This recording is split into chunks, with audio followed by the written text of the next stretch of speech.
Muy pero muy buenos días tengan mis amados hermanos, tardes o noches, cuando sea que esté mirando este espacio, este buen tiempo, sea bienvenido. Damos gracias a Dios por la oportunidad que nos da una vez más de estar aquí para compartir con cada uno de ustedes, mis amados, este tiempo de reflexión bíblico, este tiempo en el cual nos hacemos preguntas, respondemos a esas preguntas. Y también yo creo que disponemos nuestro corazón para que el Señor hable, ¿verdad?, a nosotros. Es el anhelo de mi corazón. Espero que cada uno de ustedes, mis amados, el día de hoy pueda ser bendecido por este espacio, por este buen tiempo.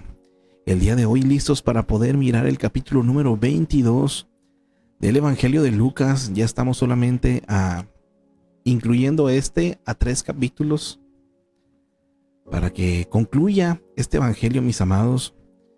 Y vamos avanzando en lo que viene siendo la palabra. Así es que sin más, quiero invitarle a que en esta hora miremos lo que viene siendo esta parte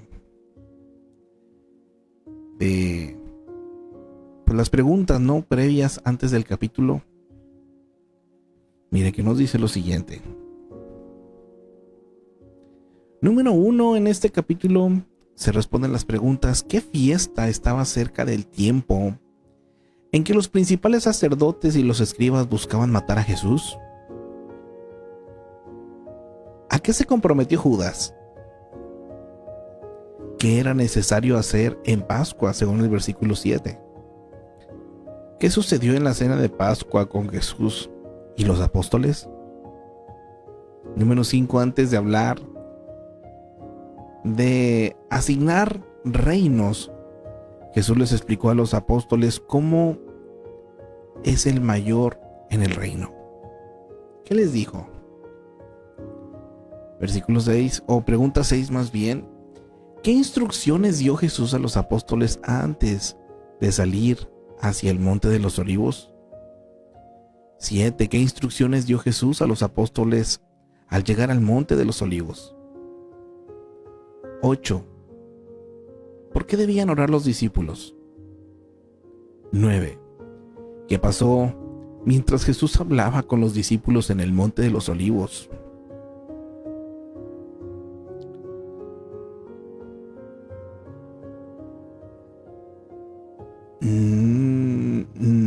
10.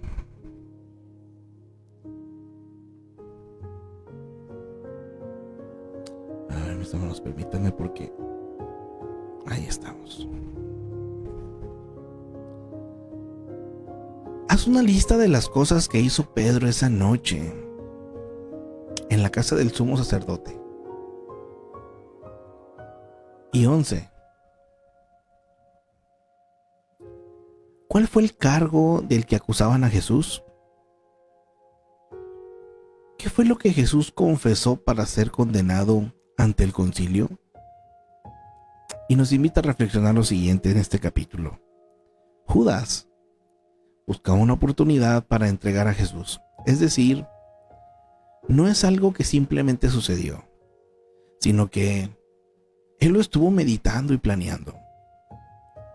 Nosotros también actuamos así en nuestras vidas. El pecado no es algo en lo que caemos, sino algo en lo que poco a poco nos vamos deslizando. En los tiempos libres me dedico a pensar en el pecado que me tienta o en la palabra de Dios. Mire qué buena pregunta, mis amados, para reflexionar. Tomando como ejemplos a Judas, pero cada uno de nosotros, mi amado, ¿en qué piensa? ¿Busco oportunidad para pecar u oportunidad para glorificar a Dios? Se nos invita también a reflexionar esto, mis amados. Jesús le dice a Pedro que Satanás lo ha solicitado para zarandearlo. Y le dice como consuelo: yo he rogado por ti. Jesús podía hacer muchas cosas por Pedro. Poner ángeles alrededor, reprender a Satanás, etc. Pero no hace nada de eso. Solamente ora por Pedro. Jesús hace lo único que es esencial cuando queremos apoyar a alguien que está pasando por tiempos difíciles. Y esto es, mis amados, orar. ¿Qué estoy haciendo por personas que están en prueba? ¿Qué deberíamos desear que hagan por nosotros cuando estamos en prueba? En base con estas preguntas en esta hora, mis amados, pues vámonos directamente a lo que viene siendo el capítulo 22. Sean todos bienvenidos. Enseguida pasamos al comentario. Capítulo 22. El complot para matar a Jesús. Estaba cerca la fiesta de los panes sin levadura, que se llama la Pascua, y los principales sacerdotes y los escribas buscaban cómo matarle, porque temían al pueblo. Y entró Satanás en Judas, por sobrenombre Iscariote, el cual era uno del número de los 12. Y éste fue y habló con los principales sacerdotes y con los jefes de la guardia de cómo se lo entregaría. Ellos se alegraron y convinieron en darle dinero. Y él se comprometió y buscaba una oportunidad para entregárselo a espaldas del pueblo. Institución de la Cena del Señor. Llegó el día de los panes sin levadura, en el cual era necesario sacrificar el cordero de la Pascua. Y Jesús envió a Pedro y a Juan, diciendo: Id, preparadnos la Pascua para que la comamos. Ellos le dijeron: ¿Dónde quieres que la preparemos? Él les dijo: He aquí, al entrar en la ciudad, os saldrá al encuentro un hombre que lleva un cántaro de agua. Seguidle hasta la casa donde entrare, y decid al padre de familia de esa casa: El maestro te dice, ¿dónde está el aposento donde he de comer la Pascua con mis discípulos? Entonces él os mostrará un gran aposento alto ya dispuesto. Preparad allí. Fueron pues, y hallaron como les había dicho, y prepararon la Pascua. Cuando era la hora, se sentó a la mesa, y con él los apóstoles, y les dijo: Cuánto he deseado comer con vosotros esta Pascua antes que padezca. Porque os digo que no la comeré más hasta que se cumpla en el reino de Dios. Y habiendo tomado la copa, dio gracias y dijo: Tomad esto y repartidlo entre vosotros. Porque os digo que no beberé más del fruto de la vid hasta que el reino de Dios venga. Y tomó el pan y dio gracias y lo partió y les dio, diciendo: Esto es mi cuerpo que por vosotros es dado. Haced esto en memoria de mí. De igual manera, después que hubo cenado, tomó la copa, diciendo: Esta copa es el nuevo pacto en mi sangre, que por vosotros se derrama. Mas he aquí, la mano del que me entrega está conmigo en la mesa. A la verdad, el Hijo del Hombre va según lo que está determinado, pero ay de aquel hombre por quien es entregado. Entonces ellos comenzaron a discutir entre sí quién de ellos sería el que había de hacer esto. La grandeza en el servicio. Hubo también entre ellos una disputa sobre quién de ellos sería el mayor. Pero él les dijo: Los reyes de las naciones se enseñorean de ellas, y los que sobre ellas tienen autoridad son llamados bienhechores. Mas no así vosotros, sino sea el mayor entre vosotros como el más joven, y el que dirige como el que sirve. Porque ¿cuál es el mayor, el que se sienta a la mesa o el que sirve? ¿No es el que se sienta a la mesa? Mas yo estoy entre vosotros como el que sirve. Pero vosotros sois los que habéis permanecido conmigo en mis pruebas. Yo pues os asigno un reino, como mi Padre me lo asignó a mí, para que comáis y bebáis a mi mesa en mi reino, y os sentéis en tronos juzgando a las 12 tribus de Israel. Jesús anuncia la negación de Pedro. Dijo también el Señor: Simón, Simón, he aquí Satanás os ha pedido para zarandearos como a trigo. Pero yo he rogado por ti, que tu fe no falte, y tú, una vez vuelto, confirma a tus hermanos.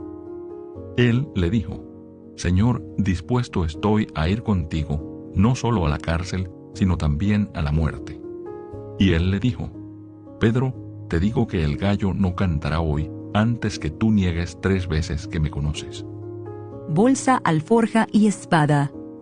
Y a ellos dijo: Cuando os envié sin bolsa, sin alforja y sin calzado, ¿os faltó algo? Ellos dijeron, nada. Y les dijo, pues ahora el que tiene bolsa, tómela, y también la alforja, y el que no tiene espada, venda su capa y compre una. Porque os digo que es necesario que se cumpla todavía en mí aquello que está escrito. Y fue contado con los inicuos, porque lo que está escrito de mí tiene cumplimiento. Entonces ellos dijeron, Señor, aquí hay 2 espadas. Y él les dijo, basta. Jesús ora en Getsemaní. Y saliendo se fue como solía al monte de los olivos, y sus discípulos también le siguieron. Cuando llegó a aquel lugar, les dijo, orad que no entréis en tentación. Y él se apartó de ellos a distancia, como de un tiro de piedra, y puesto de rodillas, oró diciendo, Padre, si quieres, pasa de mí esta copa, pero no se haga mi voluntad sino la tuya. Y se le apareció un ángel del cielo para fortalecerle. Y estando en agonía, oraba más intensamente, y era su sudor como grandes gotas de sangre que caían hasta la tierra. Cuando se levantó de la oración y vino a sus discípulos, los halló durmiendo a causa de la tristeza. Y les dijo, ¿por qué dormís? Levantaos y orad para que no entréis en tentación. Arresto de Jesús. Mientras él aún hablaba, se presentó una turba, y el que se llamaba Judas, uno de los 12, iba al frente de ellos, y se acercó hasta Jesús para besarle. Entonces Jesús le dijo, Judas, ¿con un beso entregas al Hijo del Hombre? Viendo los que estaban con él lo que había de acontecer, le dijeron, Señor, ¿heriremos a espada? Y uno de ellos hirió a un siervo del sumo sacerdote y le cortó la oreja derecha. Entonces respondiendo Jesús, dijo, basta ya, dejad, y tocando su oreja, le sanó. Y Jesús dijo a los principales sacerdotes, a los jefes de la guardia del templo y a los ancianos que habían venido contra él, como contra un ladrón habéis salido con espadas y palos, habiendo estado con vosotros cada día en el templo, no extendisteis las manos contra mí, mas esta es vuestra hora y la potestad de las tinieblas. Pedro niega a Jesús. Y prendiéndole, le llevaron y le condujeron a casa del sumo sacerdote. Y Pedro le seguía de lejos. Y habiendo ellos encendido fuego en medio del patio, se sentaron alrededor, y Pedro se sentó también entre ellos. Pero una criada, al verle sentado al fuego, se fijó en él y dijo, también éste estaba con él. Pero él lo negó diciendo, mujer, no lo conozco. Un poco después, viéndole otro, dijo, tú también eres de ellos. Y Pedro dijo, hombre, no lo soy. Como una hora después, otro afirmaba diciendo, verdaderamente también éste estaba con él, porque es Galileo. Y Pedro dijo, hombre, no sé lo que dices. Y enseguida, mientras él todavía hablaba, el gallo cantó. Entonces, vuelto el Señor, miró a Pedro, y Pedro se acordó de la palabra del Señor, que le había dicho, antes que el gallo cante, me negarás 3 veces. Y Pedro, saliendo fuera, lloró amargamente. Jesús escarnecido y azotado. Y los hombres que custodiaban a Jesús se burlaban de él y le golpeaban. Y vendándole los ojos, le golpeaban el rostro y le preguntaban diciendo, profetiza, ¿quién es el que te golpeó? Y decían otras muchas cosas injuriándole. Jesús ante el concilio.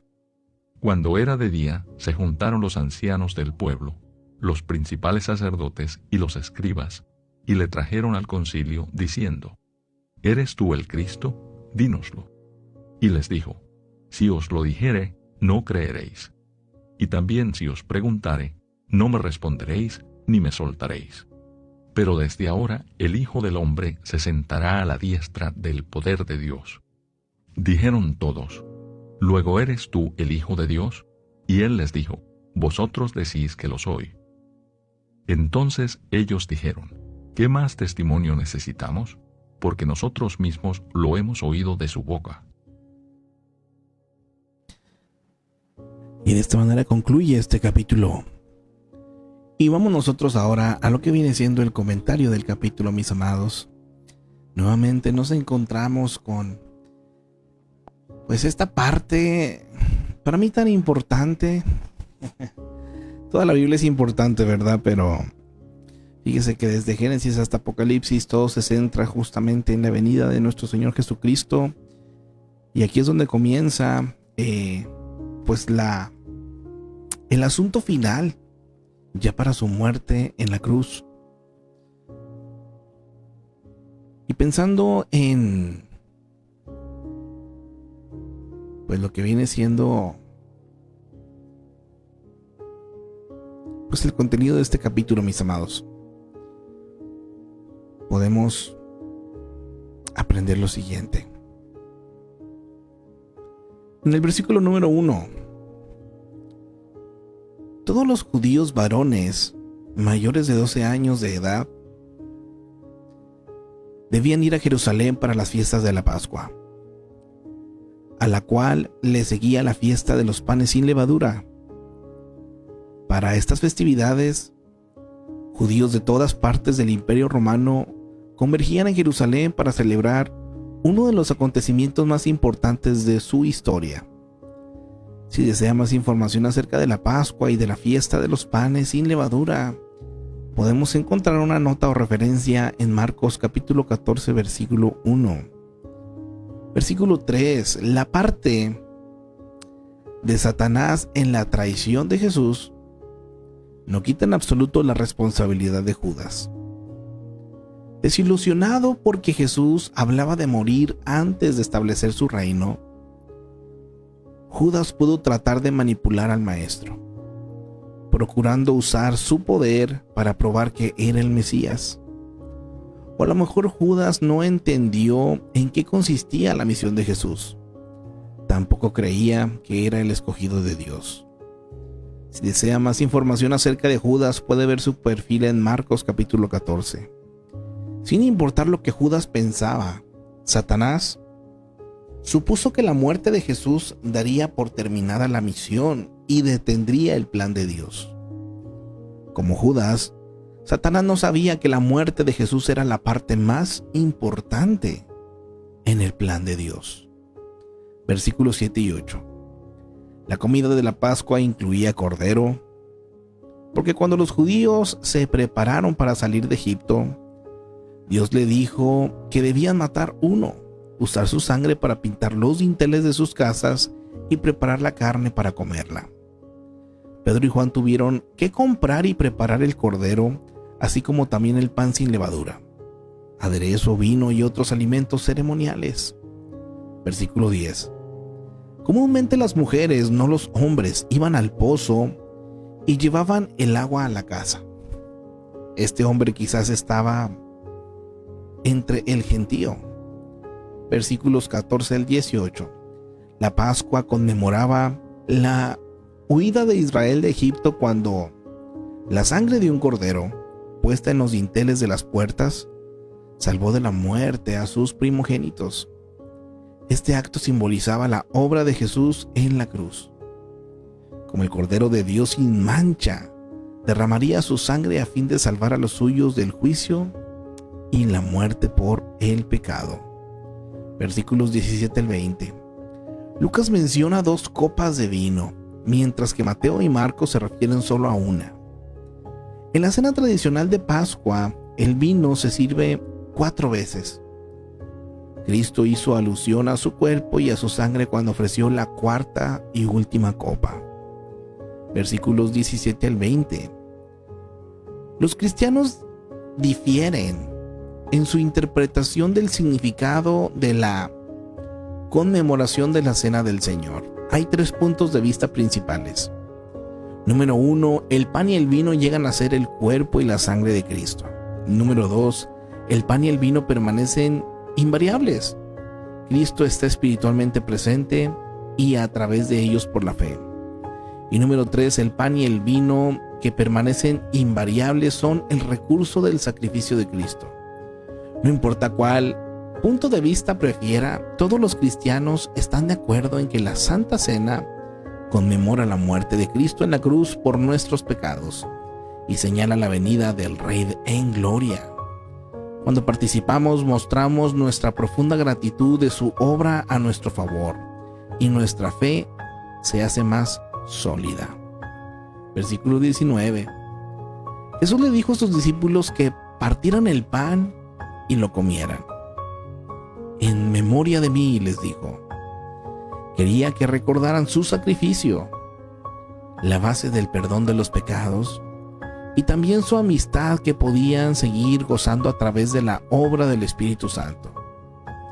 Aunque el significado exacto de la comunión se ha debatido fuertemente a lo largo de la historia de la iglesia, los cristianos siguen comiendo el pan y bebiendo el vino en memoria de su Señor y Salvador Jesucristo. Así es que, mi amado, no renuncie a participar de la cena del Señor. Deje que le recuerde lo que Cristo hizo por usted. Versículo 20. En tiempos del Antiguo Testamento, Dios aceptaba perdonar los pecados si traían animales al sacerdote para que los sacrificara. Cuando se estableció este sistema sacrificial, el acuerdo entre Dios y el hombre se selló con la sangre de animales, según Éxodo 24:8. Sin embargo, la sangre de animales no tenía la virtud de limpiar pecados. Solo Dios puede perdonar pecados. El sacrificio de animales se repetía cada día y cada año. Jesús instituyó un nuevo pacto, o un acuerdo entre el hombre y Dios. Bajo este nuevo pacto, Jesús moriría en lugar de los pecadores. Como en el caso de la sangre de los animales, su sangre, porque Él es Dios, limpiaría los pecados de todo aquel que depositara su fe en Él. Y su sacrificio nunca se repetiría, pues sería aceptable por toda la eternidad. Hay una referencia de ello en Hebreos capítulo 9, versículos 23 al 28. Los profetas vieron este nuevo pacto futuro que cumpliría el antiguo pacto sacrificial, según Jeremías 31, del 31 al 34. Y Juan el Bautista llamó a Jesús el Cordero de Dios que quita el pecado del mundo. Esto lo encontramos en Juan capítulo 1, versículo 29. Qué precioso, mis amados, y aquí está el énfasis del por qué tenía que morir y de qué manera tenía que morir, para que cada uno de nosotros el día de hoy tuviéramos esta esperanza maravillosa en Él. Versículo 21. De los relatos de Marcos y Juan concluimos que este amigo de Judas Iscariote es amigo de Judas Iscariote. Aunque los demás discípulos se confundieron con las palabras de Jesús, Judas sabía lo que significaban. Versículo 24. El acontecimiento más importante en la historia estaba a punto de ocurrir, y los discípulos discutían acerca de su prestigio en el reino. Mirando en retrospectiva, podemos decir, no era el momento para discutir el nivel social. Sin embargo, los discípulos, enredados en sus preocupaciones particulares, no percibieron lo que Jesús trataba de decirles acerca de su muerte y resurrección próximos. Mi amado, yo le invito a que reflexione en esta hora. ¿Cuáles son sus preocupaciones predominantes hoy, mi amado?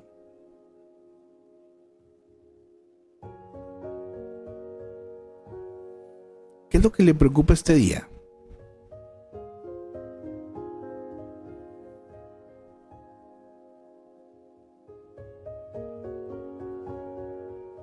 Ahora, si tuviéramos la oportunidad de volvernos 20 años atrás, imagínese una máquina del tiempo, no, simplemente que despierte y que se encuentre 20 años atrás.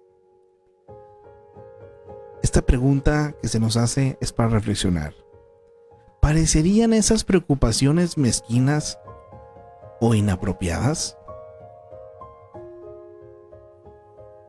Como los tiempos van cambiando, mis amados, y muchas veces las preocupaciones cambian. Pero con el paso del tiempo uno puede darse cuenta cuando muchas veces eso que nos preocupa no tiene sentido. Deje de mirarse y busque las señales del reino de Dios, que en cualquier momento irrumpirá en la historia humana por segunda vez. Híjole, qué precioso consejo para nosotros, mis amados. Hay cosas que son importantes, necesarias y ocupan que sí dediquemos tal vez algo de pensamiento, preparación, estrategia si lo quiere ver, pero mi amado, la búsqueda del reino de Dios y su justicia, ojalá que jamás lo deje para después o en segundo plano. Versículo 24 al 27, el sistema de liderazgo del mundo es muy diferente al que rige o se rige en el reino de Dios. A menudo los líderes terrenales son egoístas y arrogantes a medida que escalan hacia la cumbre. Algunos reyes en tiempos antiguos se autonombraban benefactores. Pero entre los cristianos, mis amados, líder es aquel que sirve mejor. Hay estilos diferentes de liderazgo. Algunos dirigen mediante la oratoria pública, otros mediante la administración, los restantes a través de las relaciones. Pero todos, mis amados, de igual forma necesitan un corazón de siervo. Pregunte a quienes usted sirve, ¿cómo puede hacerlo mejor? Ay, mis amados, ¿cómo les puedo servir mejor? ¿Cómo? ¿De qué manera, mi amado hermano? Dígamelo. Si puedo hacer algo por usted, quiero hacerlo con todo mi corazón. El Señor nos ayude, mis amados, que en esto consiste el verdadero liderazgo en el reino de Dios, en el servicio. Continuamos versículos 31 al 32. Satanás quiso zarandear a Pedro como si fuera trigo. Esperaba hallar solo paja, fácil de soplar. Pero Jesús aseguró a Pedro que su fe, a pesar de flaquear, no se destruiría, sino que se renovaría hasta convertirse en un líder poderoso. Versículos 33 y 34, Jesús profetizó que Judas lo traicionaría y dice que le espera gran aflicción al traidor, según el versículo 22 de este capítulo.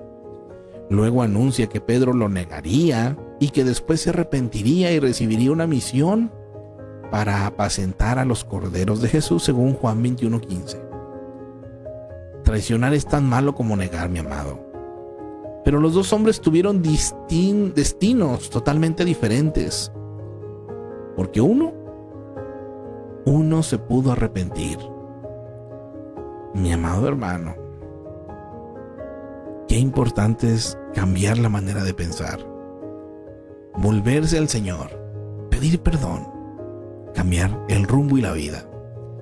Versículos 35 al 38. Ahora Jesús cambia su consejo inicial relacionado con los viajes, según el versículo 3 del capítulo 9. Los discípulos debían llevar alforja, dinero y espada. Podrían enfrentar ataques, persecuciones, y tendrían que estar preparados. Cuando Jesús dice basta, quizás daba a entender que 2 espadas eran suficientes, o que hablo demasiado. En uno u otro caso, su necesidad por una espada comunica una forma intensa las dificultades que muy pronto enfrentarían. Qué tremendo esto, mis amados. No les esperaba algo sencillo a los discípulos. Versículo 39. El monte de los olivos estaba localizado al este de Jerusalén. Jesús fue a un monte que se hallaba al suroeste, un olivar llamado Getsemaní, que significa lugar de aceite. En el versículo 40, Jesús pidió a los discípulos que oraran para que no entraran en tentación, porque Él sabía que muy pronto los iba a dejar. También sabía que necesitarían más fortaleza para enfrentar la tentación que se avecinaba, la de huir o la de negar su relación con él. Además, estaban a punto de verlo morir. ¿Seguirían creyendo que era el Mesías? La tentación más fuerte sería creer que los engañaron. Versículo 41 y 42. ¿Trataba Jesús de abandonar su misión? Nunca, mis amados, nunca. Es malo expresar nuestros verdaderos sentimientos a Dios. Jesús expuso su temor frente a las aflicciones venideras, pero a la vez reafirmó su decisión de hacer la voluntad de Dios. La copa a la que se refiere significa la agonía terrible que tendría que enfrentar. No solo el horror de la crucifixión, sino peor aún, la separación total de Dios que experimentaría a fin de morir por los pecados del mundo. En el versículo 44, solo Lucas menciona que Jesús parecía sudar gotas de sangre. Jesús estaba en extrema agonía, pero él no cedió ni renunció. Siguió adelante con la misión a la que había venido. Versículo 46. Estos discípulos estaban dormidos. Qué trágico es cuando muchos cristianos actúan como si estuvieran profundamente dormidos cuando llega el momento de entrega y servicio a Cristo. Mi amado hermano, el consejo para nosotros: no permita que le encuentre insensible ni sin preparación para el trabajo de Cristo. Versículo 47. Un beso era, y aún lo es, un saludo tradicional entre los hombres en ciertas partes del mundo. En este caso fue la señal para arrestar a Jesús, según Mateo 26:48. Resulta irónico que un gesto de saludo se traduzca en traición. Fue un falso gesto debido a la traición de Judas. ¿Se han convertido algunas de sus prácticas religiosas en gestos vacíos? Ándele. Sabe que traicionamos a Cristo cuando nuestros actos de servicio o entrega no son sinceros, o cuando lo hacemos como un espectáculo. Que el Señor nos ayude, mis amados. Versículo 50. Por el Evangelio de Juan sabemos que Pedro fue el hombre que cortó la oreja del siervo, y esto lo menciona Juan 18:10. Versículo 53. Los líderes religiosos no arrestaron a Jesús en el templo por un temor a la revuelta. A una revuelta, pues. En cambio, vinieron en secreto durante la noche, bajo la influencia del príncipe de las tinieblas, Satanás mismo. No debe interpretarse como si Satanás ganara ventaja. Cada cosa ocurrió de acuerdo al plan de Dios. Había llegado el momento en que Jesús tendría que morir. Versículo 54. A pesar de que era la medianoche, llevaron a Jesús de inmediato a la residencia del sumo sacerdote. Los líderes religiosos ansiaban y querían que se cumpliera la ejecución antes del día de reposo y seguir con la celebración de la Pascua.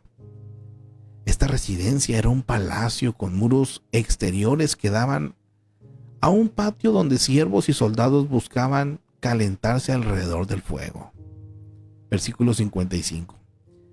Las experiencias de Pedro en las próximas horas cambiarían su vida.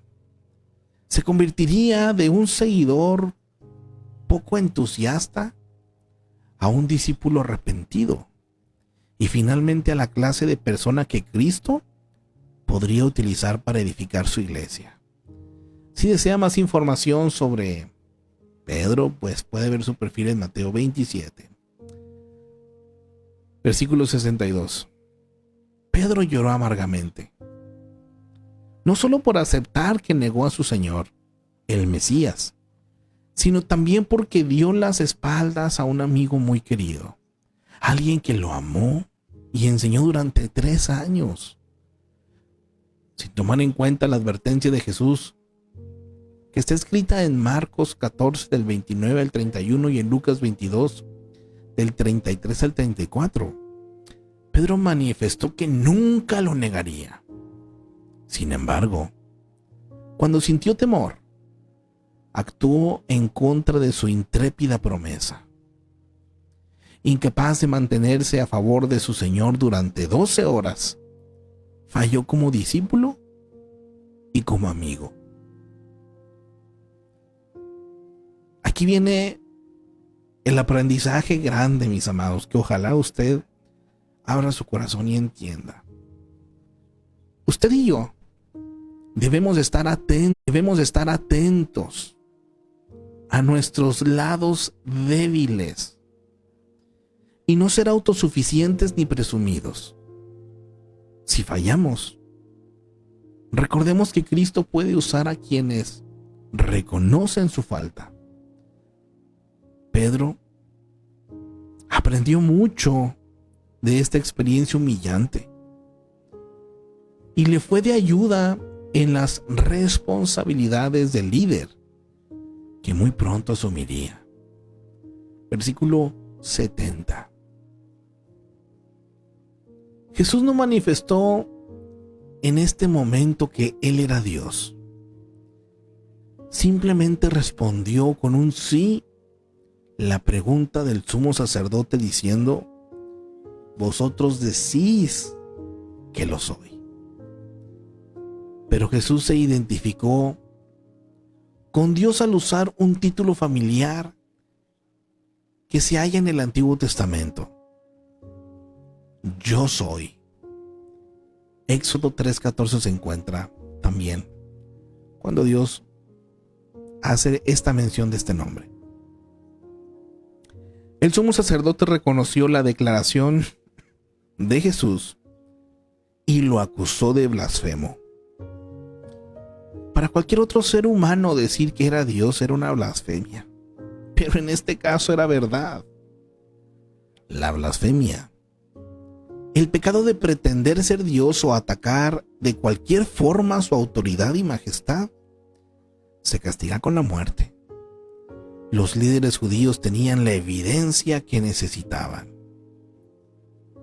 Hablemos ahora específicamente, mis amados, del juicio de Jesús. El juicio de Jesús fue más bien una serie de interrogatorios controlados con cuidado a fin de lograr su muerte.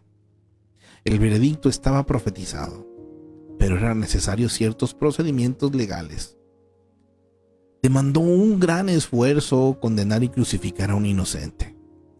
Jesús enfrentó un juicio injusto en nuestro lugar, de manera que no tuviéramos que sufrir uno de esta naturaleza y recibir el justo castigo por nuestros pecados. Ay, mis amados.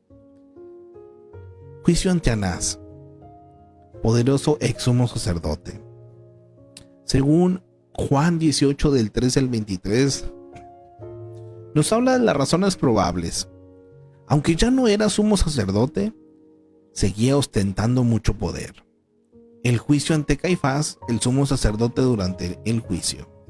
Eso se encuentra en Mateo 26, 57 al 68, Marcos 14, 53 al 65, Lucas 22, 54 y 22 del 63 al 65, así como en Juan 18, 24. Las razones probables, pues bueno, reunir evidencias para el concilio. Juicio ante el concilio, o sea, el Sanedrín.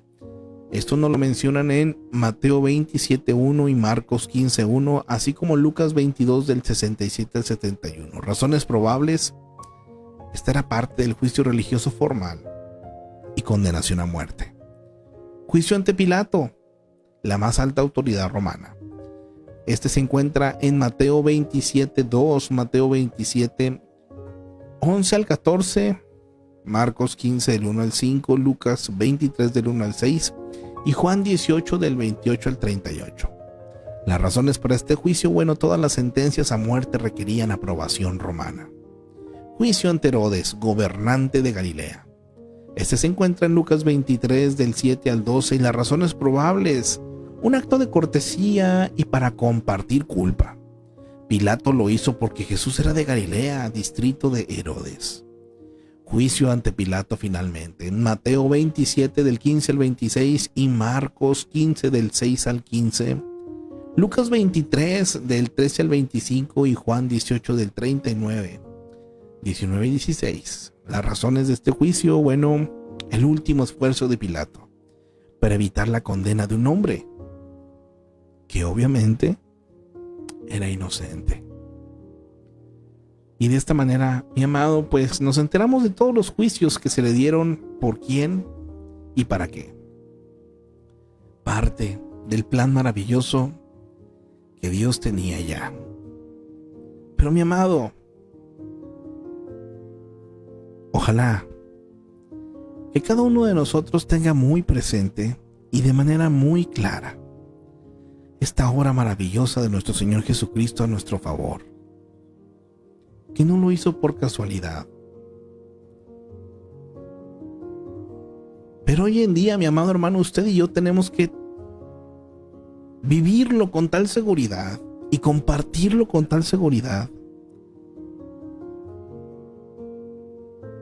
de esta realidad que es, mi amado, que hoy usted y yo tenemos una nueva vida, una vida que aunque ha comenzado en este mundo, mis amados, es por la eternidad. Una vida que Jesucristo mismo lo dijo, tendría que ser plena y abundante, donde no importando muchas veces, mis amados, los reveses, las situaciones complejas que se nos puedan presentar, la victoria ya la tenemos, su presencia ya la tenemos, su gracia, su favor, su palabra, su Espíritu Santo los tenemos. ¿Por qué razón no está disfrutando hoy de la vida, mi amado? ¿Qué es lo que lo detiene? Que el Señor nos ayude, mis amados, a vivir de manera digna al llamamiento y a compartir como Jesús lo hizo, ¿verdad? Con amor, con servicio, con entrega, con pasión, teniendo plena seguridad, mis amados, de que el Señor vivo está y está en cada uno de nosotros. A Dios la gloria por siempre y para siempre, mis amados. Qué maravilloso es hoy en día tener la seguridad y plena confianza, mis amados, de que somos amados, de que somos ese especial tesoro para el Señor y que podemos disfrutar una relación tan personal con Él, mi amado. ¿Qué le hace falta en su vida hoy en día? La pregunta que se nos hacía hace un momento en cuanto a que reflexionemos, ¿verdad? Las preocupaciones de hoy, lo que le preocupa en este momento, si lo compara en tiempo de hace 20 años atrás o en un futuro, ¿realmente vale la pena? No sea, mi amado hermano, que perdamos tanto por nada. El pasado ya no podemos hacer nada, mi amado, usted y yo. Pero nuestro presente, ese sí lo podemos entregar de manera plena y segura al Señor. Y Él, por medio de su amor, quitará todo temor. ¿Y sabe qué? Si Él está presente, el futuro es de esperanza. Aunque el mundo vaya de mal en peor, sabemos en quién confiamos. Y nuestra seguridad está en Él, la roca firme. A Dios la gloria por sobre todas las cosas, mis amados. Le bendigo en el amor del Señor. Espero que se encuentren cada uno de ustedes muy bien y en victoria. Quisiera saludar en esta hora a mis hermanos que nos han escrito en el chat. Nuestra hermana Araceli, buenos días, bendiciones para todos. Nos escribe, amén, amén. Dice nuestra hermanita Alejandra, Dios les bendiga, mis hermanos, amén. Nuestra hermanita Elizabeth Rubio presente también. Por aquí nos escribe. Ay, se me fueron los comentarios.